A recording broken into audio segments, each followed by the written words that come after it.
Another interesting story that came up, was a lawyer who was lamenting, about what happened in court.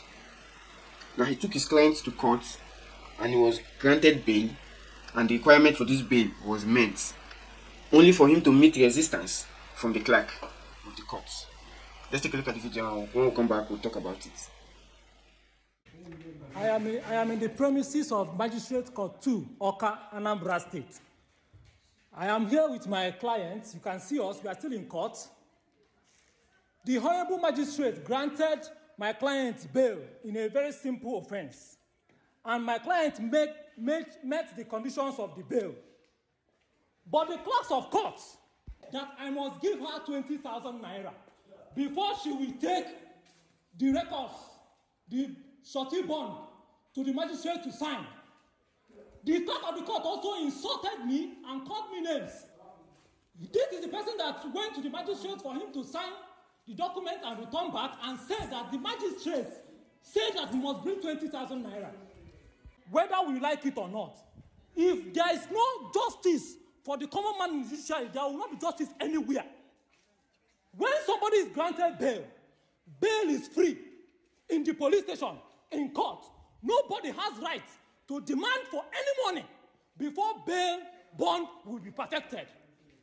I promise you, by Tuesday morning, I will return the money, 20,000 naira. Cash, I will return it. If I don't return it, don't come to me. Now, the brain and the sustainability of every society lies in the hands of the judiciary.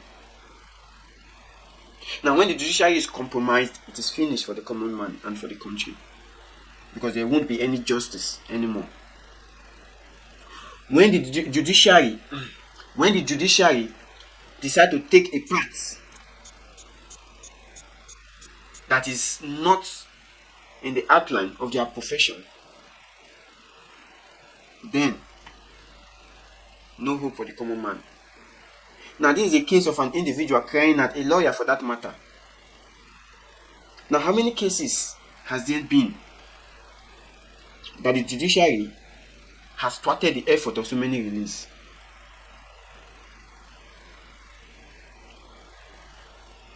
The judiciary is supposed to bridge the gap between sanity and insanity in the country. But now what we see now is that the judiciary has been a place of insanity, creating insanity in the country. Most of the time now, the political office holders, those that are work to do, the wealthy in the society, whatever happens, they tell you to go to court. Just go to court. Because they know that whatever it is in the courts, they are bigger than it. Whatever it is in the courts, their money can overshadow it.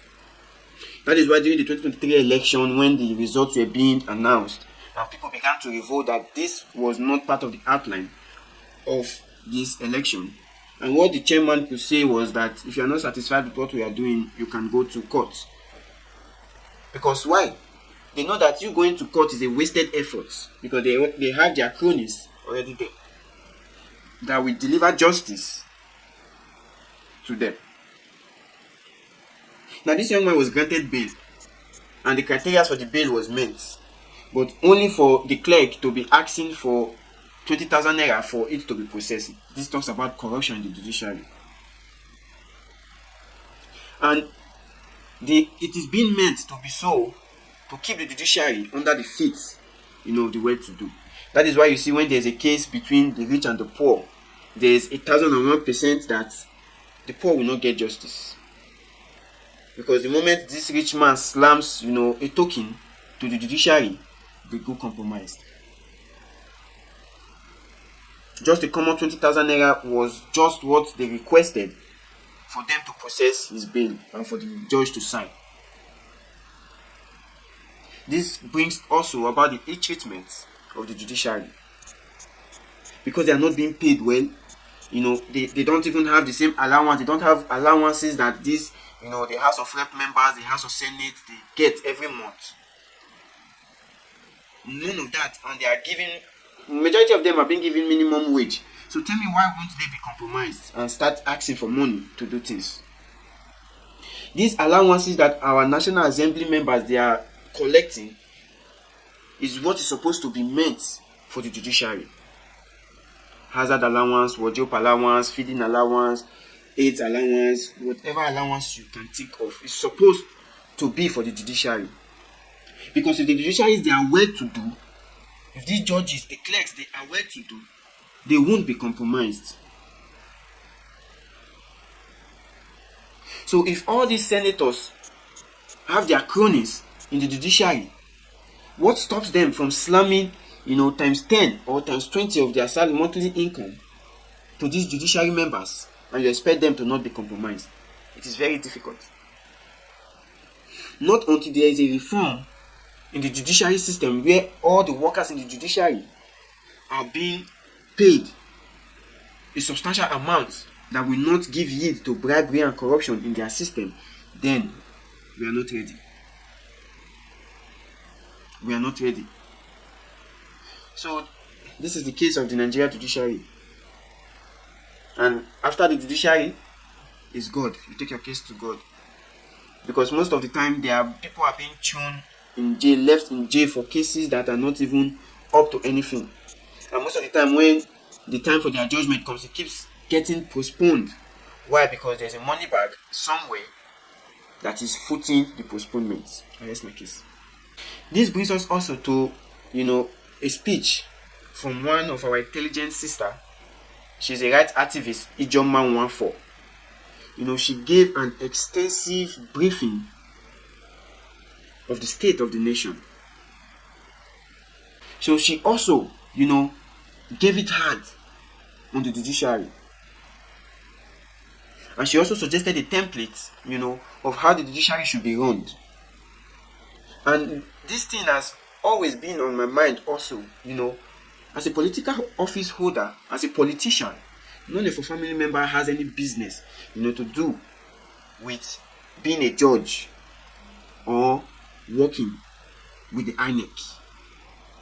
I have contemplated on this for so many years, for long, and when she just said it, it resonated with me. Because as a politician, your wife is a judge. There's a bias already. As a politician, your wife works with the INEC, Independent National Electoral Commission. There's already a bias. And which is why you see so many results being called, unruling, and so many judgments being given. Why? Because the wife or the husband of a politician is a judge or is in the judiciary. And this has led to the deformation of the judiciary system. This has led the judiciary to be looked down on by the common man. Because the judiciary, which is supposed to be the last hope of the common man, has become no hope at all for the common man, rather the hope for the wealthy. So if there should be a reform whereby the rich or the politicians and their family or their lineage has no business with being a judge or working for the Independent National Electoral Commission, then there will be a safe haven and there won't be any manipulation on both elections, civil matters, and what have you. Just listen to what she has to say. Very interesting. For the Hague Institute for Innovation of Law, but I've had the privilege in my past life to be a politician. So when you talk about mad dogs and corrupt people and bias, I cringe. The judiciary should not be seen mingling with politicians. Who are the judiciary? They're Nigerians. And I think for me, I think that is the root of the problem. Somehow, you become a governor and you're no longer a Nigerian. Somehow you become a judge, you're no longer a Nigerian. You're a president and you're no longer a Nigerian. And that is the root of the problem. It is a Nigerian problem. If you're a corrupt Nigerian and you're made a judge, you will be a corrupt judge. If you're a corrupt Nigerian and you become a SAN, you will become a corrupt SAN. The problem is a Nigerian problem. It starts from the home, it starts from the communities. We don't even hold each other accountable any longer. So, sir, I equally have a question for you. Perhaps we should legislate who people marry. Why should a prominent politician's wife be able to be a judge? It should be against the law. You will see somebody that I laugh at it. He's a prominent politician, and his wife climbs up and becomes a Supreme Court justice. We have to regulate these things. And some people will say, how can you regulate love? You're not regulating love, you're regulating sanity and discipline. If your wife needs to be a judge, then you need not be an elected official. You must pick one. Let us get serious. Let us get serious. You hear court judgments, and the judge sitting there is the wife of a senator, and the senator comes on the floor of the Senate and tells us, well, in the bedroom, I have negotiated for some of you, and we laugh. So I'm calling on all of us. You know, we still have brilliant minds in Nigeria. And Nigeria has one of the most brightest people, let me put it, in the continent. Which is why whenever they travel out of the African landscape, you know, they excel beyond expectation. Now, a young man was speaking on channels, you know, giving an extensive and detailed explanations of how the government can possibly elevate the sufferings of the people. You know, the problem with our government is that they don't act, they keep talking. And even when bright citizens bring up their own contributions, most of the time it falls to deaf ears. Now, this is a clip of what this young man has to say, and very interesting and enlightening. Those other items that are for immediate rollout, Idris Zakari. I am happy that the government have suddenly realized that they cannot enjoy on behalf of the people and expect the people not to react. I think some of the things happening in Kenya has put some decorum, some senses in our leadership. A few things we need to quickly mention. The 1 trillion relief package, you just asked me of the 155 billion, which is meant for household relief, but there is a whole 1 trillion, it's a gamut. It's not new. Sometime around 2016, 2017, a government gave 500 billion in relief package. What they called it then was a National Social Investment Program. And to cut long story short, you and I remember that as just a few months ago, officials in that ministry were arrested. Some were questioned, and as we speak, 36 billion has been recovered from them, and $445,000 has been recovered. If you do not plan, if you fail to plan, you plan to fail. The government just throwing money at problems does not solve it, as it were. I live in Edo State. I am talking to you from Benin City, and I am involved in people's life on a daily basis. I cannot point to one family. I have been across the state. I can't point to one family that is captured in the federal government relief package. So it then means from the get-go, there are already problems, and there are vulnerable families everywhere. In my state, for example, if you go to Mission Road, you see people who are there begging day and night. They are there. They depend on cooked food from individuals to survive.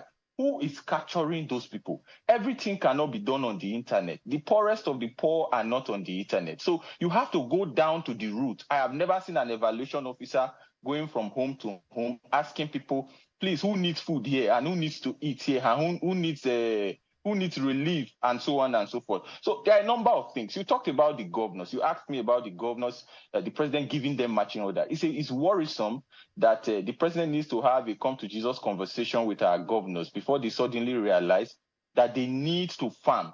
Governors are the ones that own the land. Federal government has no land, for example. I do not know the job, for example, of Federal Ministry of Agriculture because they have no land. The only land the federal government has is in Abuja. And Abuja has an FCT administration. The governors own the land in their various states. So agriculture is a state project.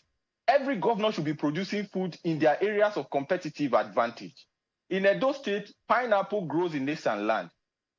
Cucumber grows in Eastern land. Watermelon grows in Eastern land. None of this is happening. Palm oil grows in this part of the state, Edo South. Nothing is happening. There are places where granite grow. The governors every month go cap in hand to Abuja to beg. There are certain states in this country that should never be going to Abuja to ask for monthly allocation. Never. A good example is Niger State, with land bigger than 3 countries in Europe.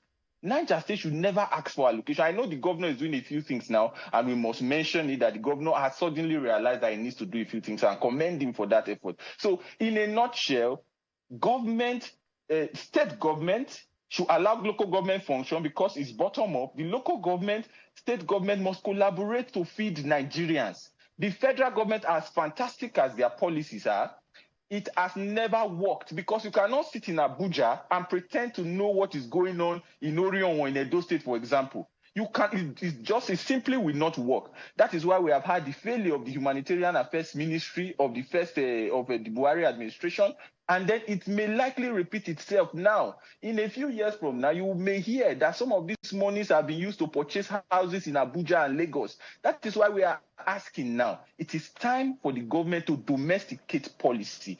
State government especially should ask for more and do more with the resources in their that is available to them. The lands are everywhere. If you drive from Benin to Lagos, on both sides of the road are land. If you drive from Benin to Abuja, 700-kilometer road, on both sides of the road, land, uncultivated. Idris, and people are hungry. If I'm about